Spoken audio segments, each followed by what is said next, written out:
Baik, Assalamualaikum warahmatullahi wabarakatuh. Perkenalkan, nama saya Ernest Rahul dengan NIM D1D021164. Di sini saya akan membahas tentang studi kasus konflik kehutanan Taman Nasional Kutai, Kalimantan Timur dengan dosen pengampu yang terhormat Bapak Dr. Marwoto SHOT MSI. Baik, daftar isinya yang pertama ada latar belakang, yang kedua ada konflik sekitar kawasan Taman Nasional Kutai, yang ketiga pihak-pihak yang terlibat konflik, yang keempat upaya penanganan konflik, yang kelima kesimpulan. Baik, yang pertama latar belakang. Taman Nasional Kutai atau TNK yang dikelilingi daerah industri telah mengundang masyarakat untuk bermukim di dalam maupun di luar kawasan TNK karena mereka berharap dapat memperoleh lapangan pekerjaan.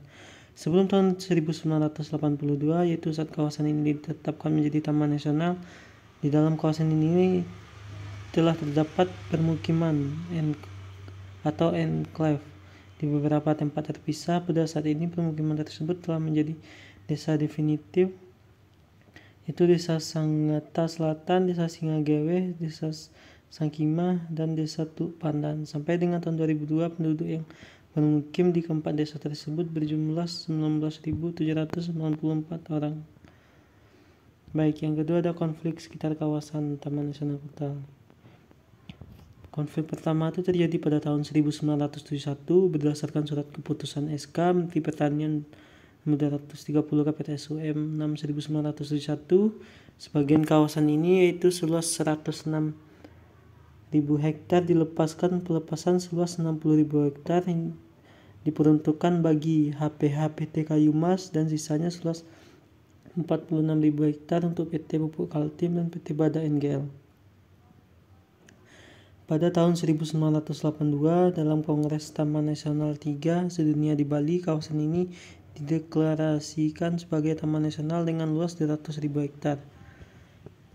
Tahun 1991 berdasarkan SK Menteri Pertanian nomor 435 KPTS 8/1991, kawasan TNK ini dikurangi lagi sebesar 1.371 hektar untuk perluasan Kota Bontang dan PT Pupuk Kaltim. Pada tahun 1997, Gubernur Kaltim menetapkan 3 desa definitif yang ada di dalam wilayah TNK. Selain pengurangan luas tanaman nasional sebagai akibat berbagai kebijakan, kebakaran hutan juga telah mengurangi luas areal TNK. Kebakaran hutan yang terjadi pada bulan Agustus sampai Oktober 1997 dan Januari-Mei 1998 semakin memperlihatkan ketidakmampuan pemerintah pusat dan Balai Taman Nasional Kutai.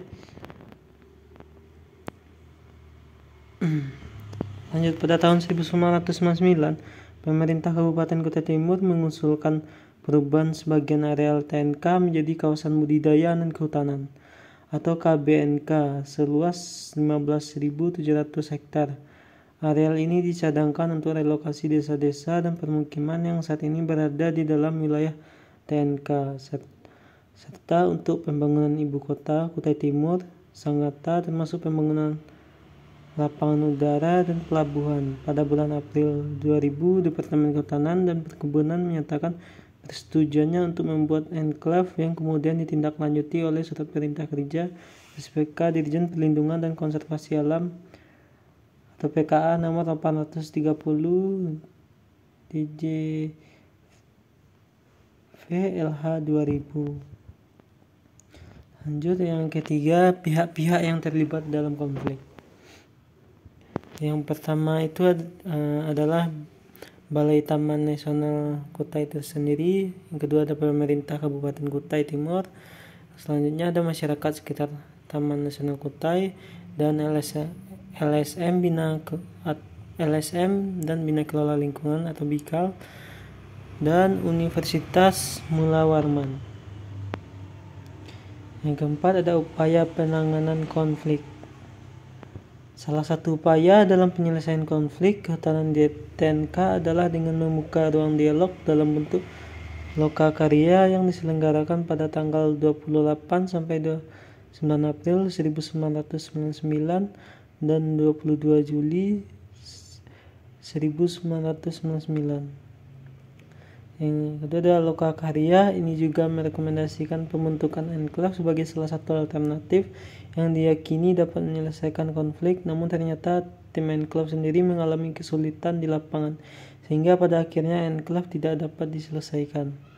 Upaya lainnya yaitu dengan melakukan kampanye penyadaran masyarakat mengenai pentingnya Taman Nasional Kutai dengan membangkitkan rasa bangga terhadap pelestarian Taman Nasional Kutai atau TNK. Baik, next yang kelima dari daftar isi yaitu ada kesimpulan.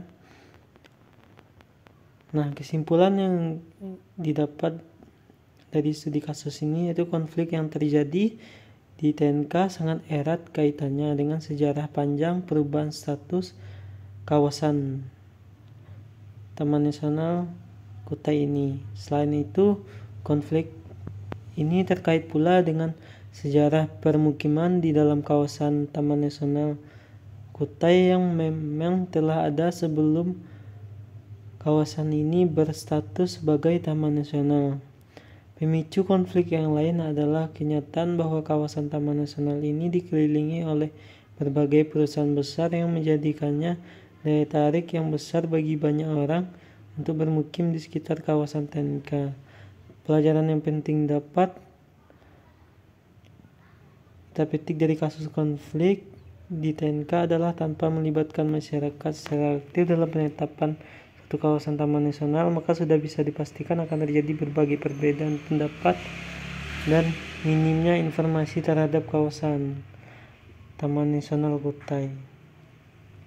Baik, sekian yang dapat saya sampaikan. Jika ada kesalahan saya mohon maaf.